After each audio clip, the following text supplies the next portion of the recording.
It was around the year 1900. Jim and Della had been married for several months, but they still felt like newlyweds. Both of their families had immigrated into the United States, looking for the land of opportunity, a better life, a land where the streets were paved with gold. But streets weren't paved with gold here. But there was a chance of a better life, a chance for opportunity. And as soon as Jim's family got to the United States, he went looking for a job to help out his family. And he found a job in a little factory in New York City, and he was a good worker. And just as fate would have it, a few months later, Della applied at the very same factory. Well, the day she was hired, the boss brought Della in and asked Jim to show her what to do. Well, Jim saw her and he thought, whoa, I've never seen a young woman that beautiful. And he was right. She was just as pretty as he was handsome. But she was so very shy. It took her a month before she would ever say more than yes or no to him. But they became friends, and eventually it led to now. It took both of them working together 6 days a week, 12 hours a day, to have enough money to afford just a little bitty, tiny one-bedroom apartment on the 3rd floor of a rickety old building. And because of that, they had no money left over for extras. So they fell into the habit of Sundays after church, just wandering the streets of New York City. They'd go window shopping.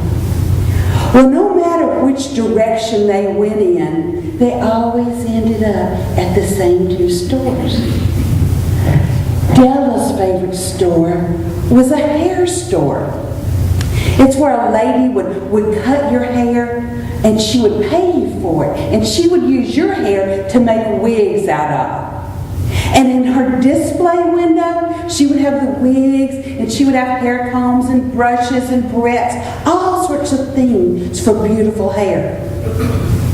Because in the evenings, when Jim and Della would get home from work, she would take those hairpins out of her hair, and her hair would just cascade down her back. And he would think, how lucky I am.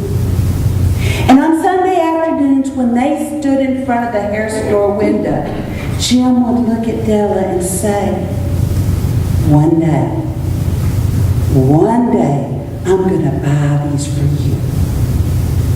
And then they'd go on, and the last stop was always at a jeweler's store. Because in the jewelry store window, there was always a display of pocket watches and watch chains. Now, Jim had a pocket watch. His daddy had given it to him. And his daddy to him. And his daddy to him. And when Jim held that pocket watch in his hand, he felt his family. That pocket watch meant the world to him. And he was always so careful to put it in the little watch pocket on his vest. But he always had this little worry that what if it worked its way out and he dropped it and it broke or he lost it. And on Sunday afternoons when they would stand in front of that display window, Della would say to him, one day, Jim, one day I'm going to buy you one of those watch chains. And they would go on home with all these big hopes for one day. Well, it finally came to be the night before Christmas Eve. Della laid in bed just tossing and turning because for months she had tried to figure out what to give Jim for a Christmas present. This was their first Christmas together. And she had literally saved pennies, a penny at a time, to buy him something special. But even doing that, she'd not been able to save enough. And she tossed and she turned. What could she give him? And finally, she just fell off to sleep. But when she woke up Christmas Eve morning, she knew exactly what she was going to do. The owner of the factory, in a present to all the workers, had given them 2 hours off that day. And when 3 o'clock came and they were closing the factory down, Della told Jim, "I've got errands to run. I'll be back after all. I'll meet you at the apartment." And she hurried straight to the hair store. And she walks in the door, and that little bell above the door just tingles. And the lady hears it and comes out from the back. And Della said, "Will you buy my hair?" And Della sat in her chair while the lady cut all of Della's hair off to right below her ears, and then paid Della. Della looks at the clock, and it was 15 till 5. Stores closed at 5. And she took that money and she ran out of that store all the way down to the jewelry store. And she got there right as the jeweler had his hand on the open sign, turning it to close. And she knocks on the glass, and he lets her in. And she gives him all the money from her hair to buy the watch chain. Della almost floats out of that store back down the street to her apartment. She gets there, she wraps up her present. She is so excited, but she places it in the bedroom so he can't see. And then she goes into the kitchen to start on supper. She starts frying pork chops, and all she can think is, "He'll be here soon, he'll be here soon." And it wasn't long before she heard his whistling coming up the steps. She takes that skillet off the eye and runs into the bedroom and gets that package. And she's waiting right there at the door when he walks in.